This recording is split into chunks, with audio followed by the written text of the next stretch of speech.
दोस्तों, हमारी एक सीरीज़ चल रही थी भारत में नवजागरण काल की, उसमें हम लोग आज आगे बढ़ेंगे।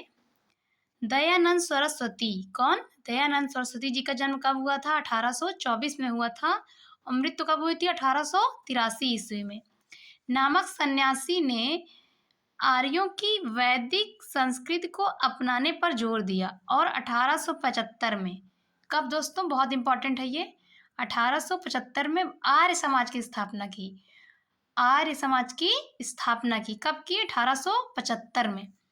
इन्होंने वेदों को ज्ञान का खजाना बताया। किसको ज्ञान का खजाना बताया? वेदों को। तथा मूर्ति पूजा, जाति प्रथा, ब्राह्मण वर्चस्व का विरोध किया। वे एक ईश्वर के पक्षधर थे। उन्होंने सत्यार्थ प्रकाश की रचना की। किसकी रचना की दोस्तों? बहुत इंपॉर्टेंट है ये। किसकी रचना की? सत्यार्थ प्रकाश की रचना की।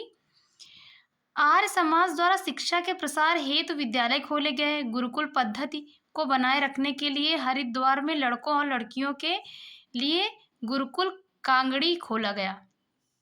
आगे बढ़ते हैं दोस्तों, हम लोग पढ़ेंगे महादेव गोविंद रनाडे। कौन दोस्तों? महादेव गोविंद रनाडे का जन्म 1842 में तथा मृत्यु 1901 ईस्वी में हुई थी। 1867 ईस्वी मुंबई में डॉक्टर आत्माराम पांडुरंग द्वारा स्थापित प्रार्थना समाज को प्रसिद्धि दिलाने का श्रेय महादेव गोविंद रनाडे को जाता है। किसको जाता है दोस्तों? महादेव गोविंद रनाडे को। प्रार्थना समाज के माध्यम से इन्होंने बाल विवाह, पर्दा प्रथा तथा जाति प्रथा का विरोध किया तथा स्त्री शिक्षा एवं विधवा विवाह को प्रोत्साहित दिया। किसने? महादेव रनाडे ने। आगे बढ़ते हैं दोस्तों हम लोग। अब हम लोग जानेंगे रामकृष्ण परमहंस के बारे में। रामकृष्ण परमहंस जी का जन्म 1834 में हुआ था और इनकी मृत्यु 1886 ईस्वी में हुई थी। का योगदान महत्वपूर्ण था। ये भी एक ईश्वर की उपासना में विश्वास करते तथा पश्चिमी संस्कृति की अपेक्षा भारतीय संस्कृति को उत्तम बताते थे। आगे बढ़ते हैं दोस्तों, अब हम लोग पढ़ेंगे स्वामी विवेकानंद जी के बारे में। स्वामी विवेकानंद जी का जन्म 1862 में हुआ था। कब होता दोस्तों?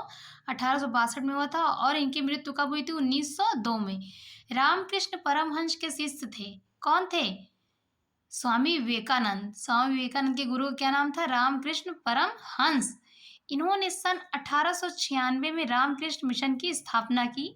सन 1893 में शिकागो में विश्व धार्मिक संसद में हिंदुत्व की बात रखी। वह भारतीय समाज में पश्चिमी छाप के विरोधी थे। वे गर्व से कहते थे कि मैं भारतीय हूँ तथा प्रत्येक भारतीय मेरा भाई है।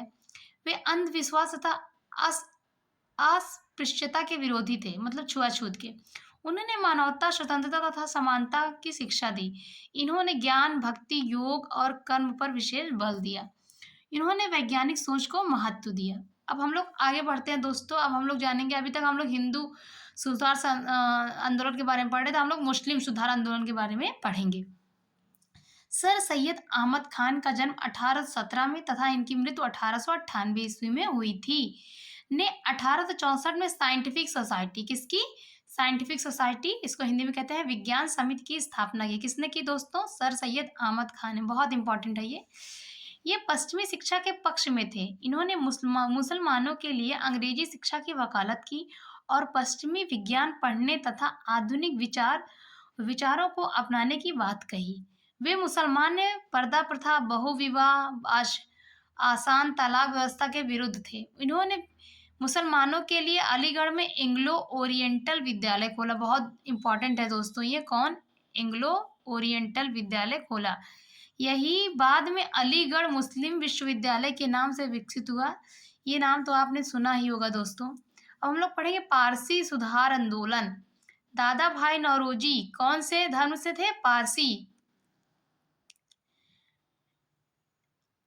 ने पारसियों में सामाजिक बुराइयां तथा धार्मिक अंधविश्वासों को दूर किया। उन्होंने पारसी समुदाय को भारतीय समाज के अनुरूप बनाने का प्रयास किया।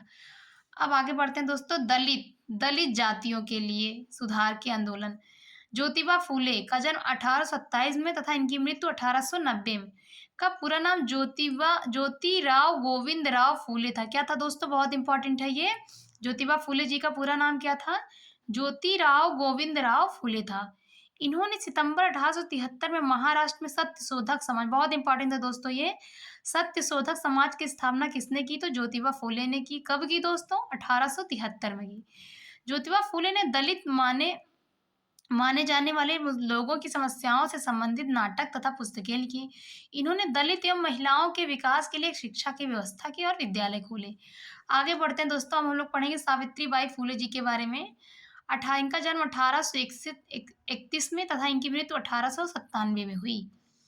ज्योतिबा फुले की मृत्यु ज्योतिबा फुले की मृत्यु कब हुई दोस्तों? 1897 में। ज्योतिबा फुले की पत्नी थी सावित्रीबाई, किसकी पत्नी थी? ज्योतिबा फुले की पत्नी थी। इन्होंने अपने जीवन को एक मिशन की तरह से जिया। किसकी तरह दोस्तों? मिशन की तरह। दोस्तों ये बहुत इंपॉर्टेंट है। ज्योतिबा ज्योतिबा फुले की पत्नी कौन थे? सावित्रीबाई फुले, जिसका उद्देश्य था विधवा विवाह करवाना, छुआछूत मिटाना, महिलाओं की मुक्ति और दलित महिलाओं को शिक्षित बनाना। इन्होंने पुणे में प्रथम बालिका विद्यालय की स्थापना की। शिक्षा से जुड़े कार्यों के साथ साथ इनका सामाजिक कार्यों में सक्रिय योगदान रहा। आगे बढ़ते हैं दोस्तों, हम लोग एनी बेसेंट के बारे में हम लोग पढ़ेंगे। महिलाओं में इनका बहुत योगदान रहा दोस्तों। एनी बेसेंट ने सन 1882 में चेन्नई मद्रास में थियोसोफिकल सोसाइटी की स्थापना की। बहुत इंपॉर्टेंट दोस्तों, कई बार परीक्षाओं में पूछा गया है। एनी बेसेंट ने सन 1882 में चेन्नई मद्रास में थियोसोफिकल सोसाइटी की स्थापना की। एनी बेसेंट की वैदिक धर्म में रुचि थी। किसमें थी दोस्तों? वैदिक धर्म में। उन्होंने हिंदू धर्म को विश्व के अन्य धर्मों से श्रेष्ठ बताया। एनी बेसेंट ने श्रीमद् भागवत गीता का अंग्रेजी में अनुवाद किया। उन्होंने वेदों और उपनिषदों का भी अध्ययन किया। वह बाल विवाह, बहु विवाह तथा जाति प्रथा की विरोधी थी। भारत के स्वतंत्रता आंदोलन में सक्रिय भाग लेते हुए वह जेल भी गई। धन्यवाद दोस्तों।